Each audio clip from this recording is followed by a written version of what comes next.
당신이 속았던 그 순간 사실 이미 알고 있었을 가능성이 큽니다. 무언가 이상하다는 느낌, 설명할 수 없는 불편함, 그런데도 그냥 넘겼던 그 선택. 오늘 이야기는 바로 그 느낌이 무엇이었는지에 관한 겁니다. 살면서 한 번쯤은 이런 순간이 있었을 겁니다. 그 사람의 눈을 바라보며 분명히 괜찮다고 했는데 하고 되뇌는 순간. 이미 지나간 대화를 떠올리며 그때 뭔가 이상했는데 왜 그냥 넘겼을까라고 자책하는 순간. 배신을 당한 이후에야 비로소 그 모든 신호들이 선명하게 보이기 시작하는 그 씁쓸한 순간 말입니다. 믿었던 사람에게 속은 기억은 유독 오래갑니다. 단순히 손해를 봤기 때문이 아니라 내가 왜 그것도 몰랐을까라는 자기 불신이 상처 위에 더 씌워지기 때문이죠. 우리는 왜 빤히 보이는 거짓말에 속아 넘어가는 걸까요? 그 사람이 특별히 연기를 잘했기 때문일까요? 아니면 우리가 유독 순진했던 걸까요? 심리학은 조금 다른 곳을 가리킵니다. 인간은 태생적으로 상대의 말을 믿으려는 방향으로 설계되어 있습니다. 학자들은 이것을 진실 편향이라고 부릅니다. 우리 뇌는 모르는 사람의 말에도, 심지어 처음 만난 낯선 이의 말에도 일단 이 사람은 진실을 말하고 있다는 전제를 깔고 들어가는 경향이 있거든요. 이것은 어리석음이 아닙니다. 오히려 사회적 협력을 가능하게 한 진화의 산물에 가깝습니다. 매번 상대를 의심하고 검증하는 데 에너지를 쏟는다면 인류는 공동체를 이루지 못했을 테니까요. 그런데 이 진실 편향에는 치명적인 맹점이 있습니다. 우리가 무언가를 믿고 싶은 마음이 앞설 때 그 편향은 더욱 강력하게 작동한다는 겁니다.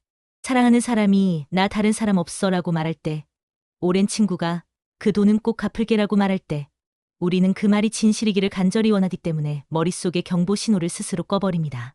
보고 싶은 것만 보고 듣고 싶은 것만 듣는 것이죠. 그래서 사후에 돌아봤을 때 그때 이미 알고 있었는데 라는 말이 나오는 겁니다. 알고 있었지만 모른 척했던 것입니다. 그래서 우리는 이상한 장면을 보고도 그냥 넘깁니다. 분명히 뭔가 어긋나 있는데 괜히 의심하는 사람이 되기 싫어서, 괜히 분위기를 깨고 싶지 않아서 스스로를 설득합니다. 내가 예민한 거겠지. 설마 저 사람이 그럴 리가. 그렇게 우리는 타인을 믿기 위해서가 아니라 자기 마음을 편하게 만들기 위해 진실을 외면합니다. 그렇다면 우리에게 필요한 것은 무엇일까요? 더 예리한 눈, 더 차가운 마음? 아닙니다. 필요한 건 무엇을 봐야 하는가에 대한 방향의 전환입니다. 우리는 지금껏 상대의 말을 듣고 그 말의 논리를 분석하고 그 말이 일관성이 있는지를 따졌습니다. 하지만 거짓말쟁이들은 말을 다듬는 데에는 능숙합니다. 준비된 이야기는 매끄럽고 빈틈없어 보이죠. 그런데 그들이 통제하지 못하는 것이 하나 있습니다. 바로 몸입니다. 입은 얼마든지 훈련할 수 있지만 몸은 다릅니다. 몸은 훨씬 오래된 언어로 말하고 있거든요. 거짓말을 할 때 인간의 뇌에서는 무슨 일이 일어나는 걸까요? 이것을 이해하면 왜 몸이 결국 진실을 누설할 수밖에 없는지가 보이기 시작합니다. 진실을 말하는 것은 기억의 재생입니다. 실제로 일어난 일을 떠올려서 순서대로 꺼내는 작업이죠. 뇌 입장에서는 저장된 파일을 불러오는 것에 가깝습니다. 에너지 소모가 상대적으로 적고 자연스럽고 일관성이 유지됩니다.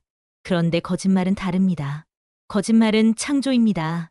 없는 일을 있는 것처럼 구성해야 하고 그 이야기가 상대방이 알고 있는 사실과 충돌하지 않아야 하며 나중에 다시 물어볼 때도 같은 내용을 유지해야 합니다. 말하자면 즉흥소설을 쓰면서 동시에 팩트체크를 하는 겁니다. 이것은 뇌의 전두엽에 엄청난 인지적 부담을 줍니다. 인지과학에서는 이 현상을 인지부하라고 부릅니다. 뇌가 한꺼번에 처리해야 할 정보의 양이 한계를 넘어설 때 우선순위를 정하게 됩니다.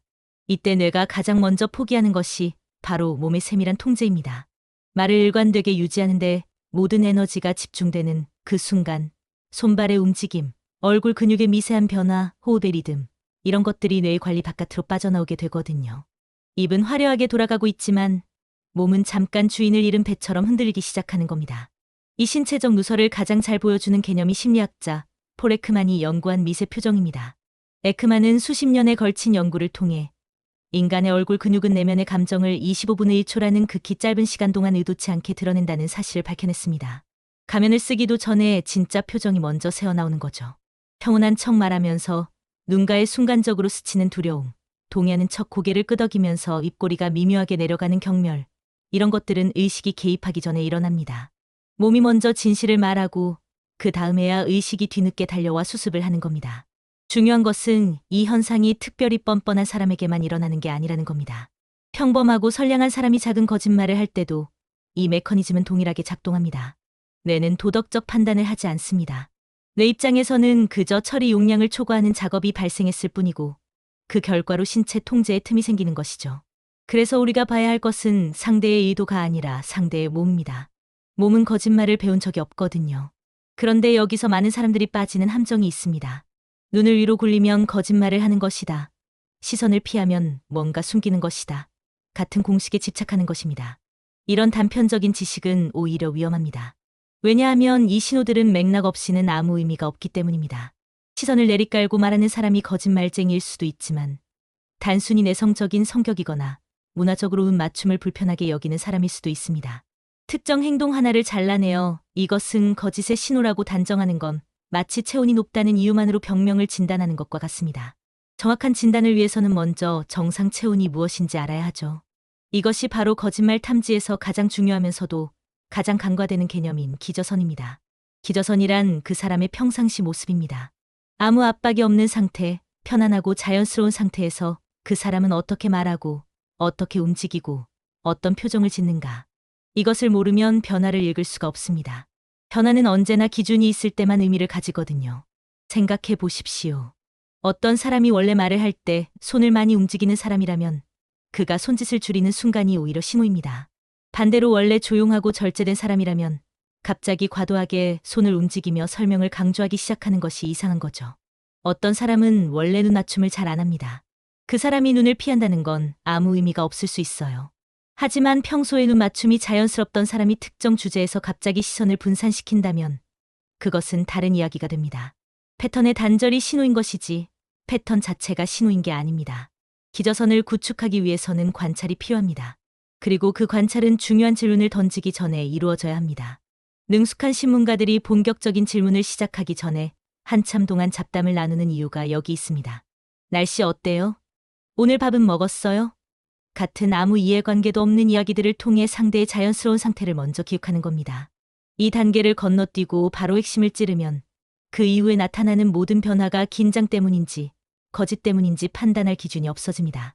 일상의 데이터가 쌓여야만 결정적인 순간에 이탈이 보이는 겁니다. 우리가 가장 오래 알아온 사람들, 가족이나 오랜 친구들에게 유독 속기 쉬운 이유 중 하나가 이 역설에 있습니다. 우리는 그들을 너무 잘 안다고 생각하기 때문에 기저선 관찰을 멈춥니다. 저 사람은 원래 저래야 하는 확신이 변화를 감지하는 능력을 무디게 만들죠. 반면 심리상담사나 협상가들이 상대의 신호를 잘 읽는 이유는 그들이 특별한 초능력을 가졌기 때문이 아닙니다. 그들은 매 순간 기저선을 의식적으로 측정하고 그 기준에서 벗어나는 미묘한 이탈에 주목하는 훈련이 되어 있을 뿐입니다. 그렇다면 실제로 몸이 내뱉는 진실의 신호들은 어떤 모습일까요? 눈동자의 방향이나 팔짱 끼기 같은 이미 너무 많이 알려진 이야기는 잠시 내려놓겠습니다. 그보다 더 본질적이고 훨씬 포착하기 어렵지만 더 신뢰할 수 있는 신호들에 대해 이야기하겠습니다. 먼저 그 신호들이 실제로 어떤 장면으로 나타나는지 하나의 순간을 함께 떠올려 보겠습니다. 어떤 사람이 이렇게 말합니다. 진짜야. 나 그런 거 아니야. 말은 완벽합니다. 표정도 자연스럽습니다. 그런데 그 말을 하는 순간 아주 짧게 숨을 멈춥니다. 그리고 다음 문장을 말하기 직전에 손이 목으로 올라갑니다. 그것도 딱 한 번, 아주 짧게. 그 사람은 아마 자신이 그런 행동을 했다는 것조차 모를 겁니다. 하지만 몸은 이미 말했습니다. 말이 도착하기 전에 몸이 먼저 반응한 겁니다. 이것이 우리가 봐야 할 것입니다. 첫 번째 신호는 호흡의 변화입니다. 거짓말을 준비하거나 시행하는 순간 사람의 자율신경계는 미세하게 활성화됩니다. 이것은 의식적으로 통제할 수 없습니다. 이 과정에서 호흡이 짧아지거나 반대로 불규칙하게 깊어지는 현상이 나타납니다.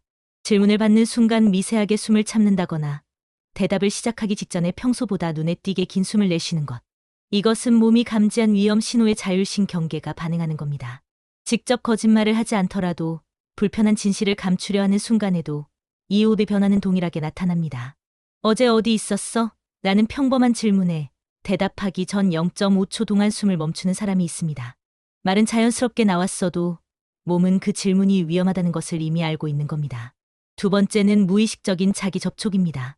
불안이나 긴장이 높아질 때 인간은 본능적으로 자신의 몸 일부를 만지는 행동을 합니다.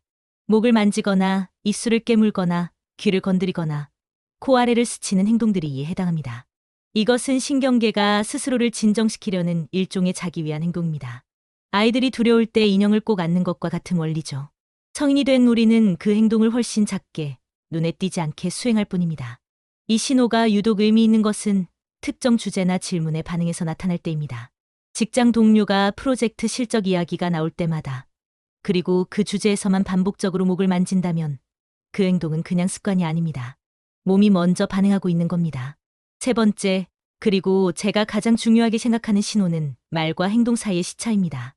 진실한 반응은 말과 몸이 거의 동시에 움직입니다. 맞아요, 정말 기뻐요 라고 말하면서 동시에 미소가 지어지는 거죠. 그런데 거짓 반응에서는 이 두 가지 사이에 미묘한 시간 차이가 생깁니다.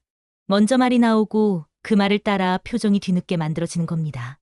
연인에게 오늘 정말 예뻐 보여라는 말을 들었을 때 상대의 미소가 그 말보다 한 박자 늦게 따라온다면 그 웃음은 감정에서 나온 것이 아니라 의식이 만들어낸 것일 가능성이 있습니다.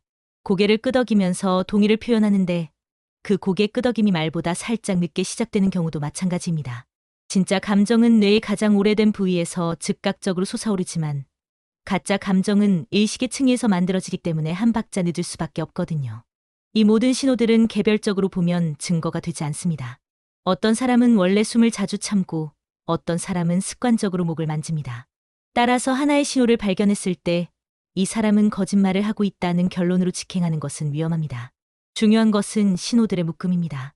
여러 신호들이 동시에 같은 맥락에서 나타날 때, 그리고 그것이 그 사람의 평소 모습에서 벗어난 것일 때, 비로소 그 신호들은 의미 있는 경고음이 됩니다. 기억하십시오. 말 한마디가 아니라 변화를 보십시오. 한 번의 신호가 아니라 반복을 보십시오.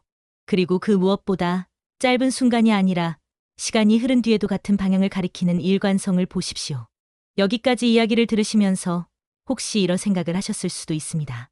이제부터 모든 사람을 의심하면서 살아야 하나? 아닙니다. 이것은 세상 모든 사람을 잠재적 거짓말쟁이로 보는 편집증적 시선을 기르자는 이야기가 아닙니다. 오히려 그 반대입니다. 이 안목을 갖추는 목적은 불필요한 의심을 줄이기 위한 것입니다. 신호를 읽을 줄 알면 진짜 진심인 사람과 그렇지 않은 사람을 보다 명확하게 구별할 수 있게 됩니다. 그 결과 우리는 진심인 사람에게 더 온전히 마음을 열고 그렇지 않은 사람에게 소중한 신뢰를 낭비하지 않을 수 있게 되는 거죠.